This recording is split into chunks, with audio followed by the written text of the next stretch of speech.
Hello everyone. आज हम class 10th के चैप्टर 1 में थ्योरम 1.2 करेंगे। लेट पी बी ए प्राइम नंबर। पी एक प्राइम नंबर है। इफ़ पी डिवाइड करता है ए स्क्वायर को, तो हमें प्रूफ ये करना है जो पी डिवाइड करता है वो ए को भी डिवाइड करता है। ए यहाँ पे क्या है, कोई भी एक पॉजिटिव इंटीजर है। एक एग्जाम्पल के थ्रू समझते हैं। पी हमारे पास एक प्राइम नंबर है तो हमने 2 एज्यूम कर लिया। ए एक पॉजिटिव इंटीजर है तो उसको हमने 10 एज्यूम कर लिया। सबसे पहले कहते हैं कि जो p है वो a स्क्वायर को डिवाइड करता है। a क्या है हमारे पास 10। 10 का स्क्वायर क्या हो जाएगा 100। p क्या है 2।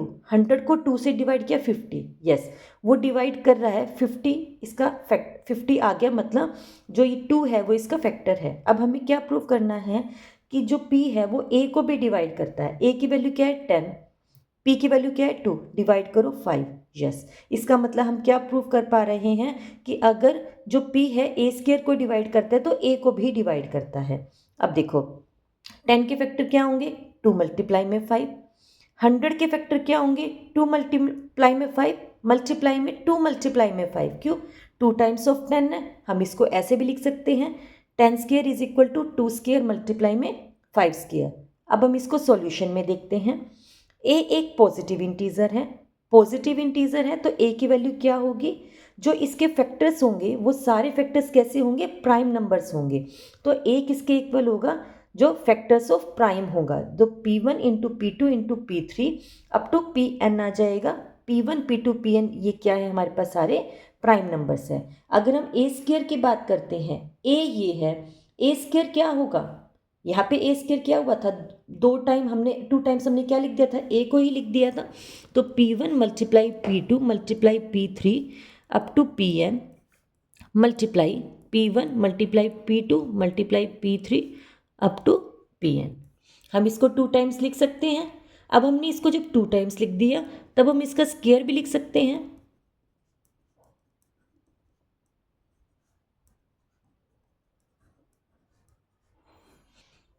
हम ये लिख सकते हैं। इसका मतलब क्या है कि जो हमारे पास ये जो 2 था वो यहाँ पे फैक्टर था, दोनों में फैक्टर था। तो इसका मतलब क्या समझ में आ रहा है, हमारे पास p a स्क्वायर को भी डिवाइड कर रहा है और a को भी डिवाइड कर रहा है। अब इसका कंक्लूजन हम एग्जाम में ये सब करने के बाद लास्ट में कैसे लिखेंगे, ये देखो। Now we are given that p divides a square. हमें गिवन था जो p है वो डिवाइड कर रहा है a स्क्वायर को। Fundamental theorem of arithmetic it follows that p is one of the prime factors of a square. जब p एक स्क्वायर को डिवाइड कर रहा है तो इसका मतलब क्या होता है, जो p है वो a स्क्वायर का फैक्टर है। जैसे 2 था वो 100 का फैक्टर था। However, using uniqueness part of fundamental theorem of arithmetic, we realize that हमने क्या realize किया, the only prime factors of a square are, A square के फैक्टर कौन कौन से थे, p1 से pn तक थे। सो वो p के भी थे, p is one of the, जो p है वो इन्हीं सारे p में से कोई एक है। तो वो क्या हो जाएगा, a की वैल्यू इनके बीच में, ए की वैल्यू क्या हो जाएगी हमारे पास p1 p2 pn हो जाएगी। तो जो p है वो डिवाइड करेगा हमारे पास a को भी डिवाइड करेगा। क्लियर है ये वाली बात। Next theorem 1.3, root 2 is an irrational. हमें ये प्रूफ करना है रूट 2 इरेशनल है।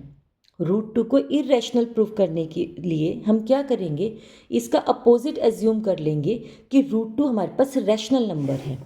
Solution, let us assume to the contrary that root 2 is rational. हमने ये मान लिया कि जो रूट 2 है वो रैशनल है। अगर कोई नंबर रैशनल होता है तो वो a बाई बी की फॉर्म में होता है, a बाई बी की फॉर्म में होता है, और वहाँ पर a एंड b क्या होते हैं, आर को प्राइम होते हैं। मतलब को प्राइम का मतलब इन दोनों का कॉमन फैक्टर सिर्फ 1 होगा, 1 के अलावा नहीं हो सकता। दूसरी प्रॉपर्टी b की वैल्यू 0 नहीं होनी चाहिए। अब इस b को यहाँ ले आओ, b root 2 is equal to a। हम क्या करेंगे, both side squaring. Both side हमने स्क्वेयरिंग करी तो यहाँ से क्या आ गया, 2b square is equal to a square. अब देखो 2b² is equal to a², मतलब जो a² है इज डिविजिबल बाय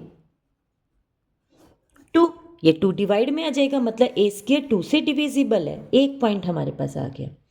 अब हम क्या करेंगे, लेट इस a की वैल्यू को 2c पुट कर देंगे, जहाँ पे c क्या है, कोई भी एक इंटीजर है। c क्या है हमारे पास, एक इंटीजर है, यहाँ पे c पुट करो।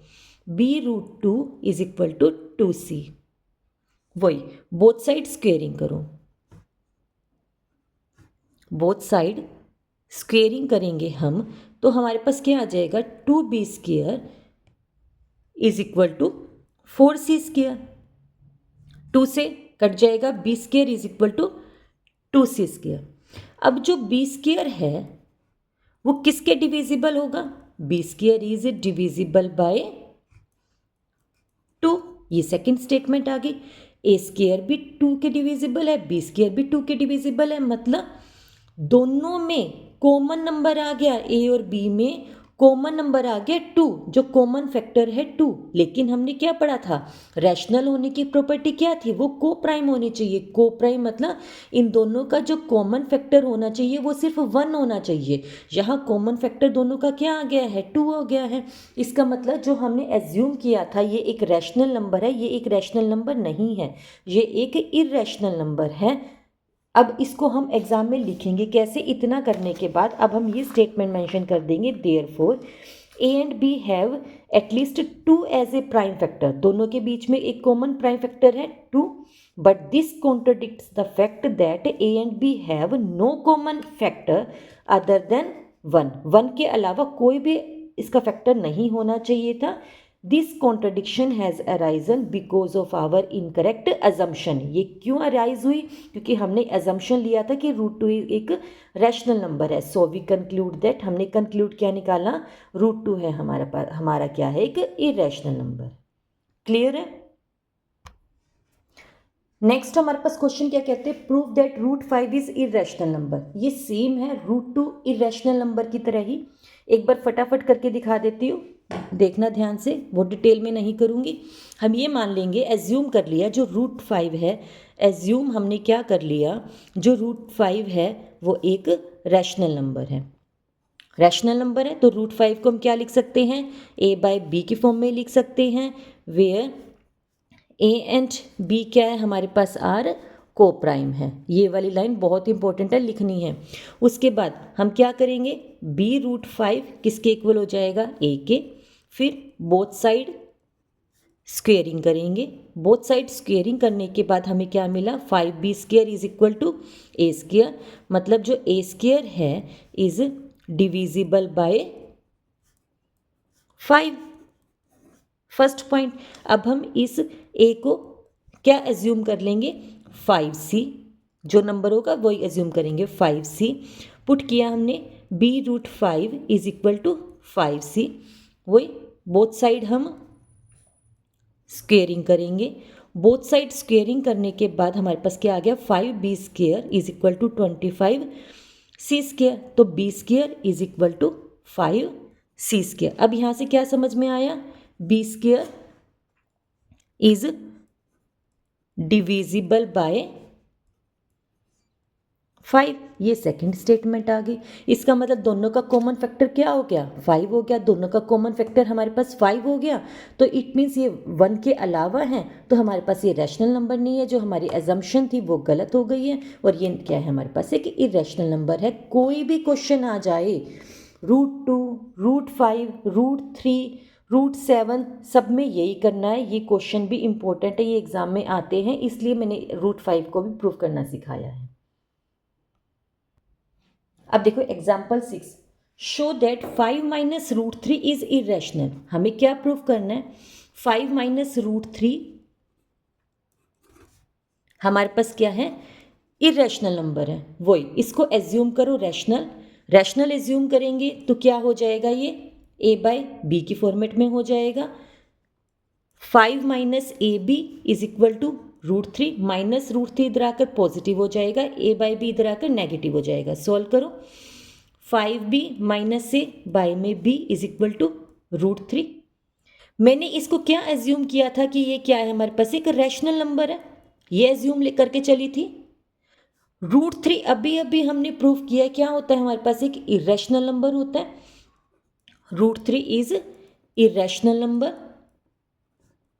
अगर √3 इरेशनल नंबर है तो ये भी तो इरेशनल नंबर होगा। कभी भी एक रैशनल नंबर नहीं इक्वल हो सकता इरेशनल नंबर के, तो इसलिए 5b माइनस ए बाय बी एक इरेशनल नंबर है, तो इसलिए 5 माइनस √3 भी एक इरेशनल नंबर है। क्लियर है? नेक्स्ट देखो, हमें सेकेंड पार्ट में क्या प्रूफ करना है, 3 प्लस 2√5 को इरेशनल प्रूफ करना है। हमने रैशनल एज्यूम कर लिया, ए बाय बी, प्लस का 3 इधर आकर किसका हो जाएगा, माइनस का, a माइनस बी -3। इसको सॉल्व करो, a माइनस 3b बाय में b, 2 मल्टीप्लाई में है, इधर आकर किस में हो जाएगा, डिवाइड में, a माइनस 3b बाय में 2b। √5 क्या है, एक इरेशनल नंबर है। हमने ये क्या एज्यूम किया था, क्या ये रैशनल नंबर है। एक इरेशनल नंबर रैशनल नंबर के इक्वल नहीं हो सकता, तो ये भी हमारे पास क्या है, एक इरेशनल नंबर है। बेसिकली हमें कुछ भी दे रखा हो, हमें √3 √5 के इक्वल लेकर आना है, जो भी वैल्यू होगी, और ये इरेशनल होता है तो ये भी इरेशनल हो जाएगा। नेक्स्ट थर्ड पार्ट, 1/√2 को a by b rational number assume कर लो, ये अपोजिट हो जाएगा, b बाय a हो जाएगा, और √2 इधर आकर मल्टीप्लाई में चला जाएगा। √2 इरेशनल है तो ये भी हमारे पास क्या होगा, एक इरेशनल नंबर होगा, रैशनल नंबर नहीं होगा। फोर्थ पार्ट, 7√5 को प्रूफ करना है, a बाय b के इक्वल रखो, √5 रहने दो, a बाय 7 भी आ जाएगा। ये इरेशनल नंबर है तो ये भी एक इरेशनल नंबर हो जाएगा। रैशनल नंबर एज्यूम करेंगे हम, लेकिन ये इरेशनल हो जाएगा, तो क्या है हमारे पास, ये इरेशनल नंबर है। क्लियर है? इस तरह से हमारे पास चैप्टर 1 के सभी क्वेश्चंस हो गए हैं। इससे नेक्स्ट में हम जो चैप्टर 1 के हैं वो NCERT एग्जाम्पलर के क्वेश्चंस करेंगे। Thank you so much.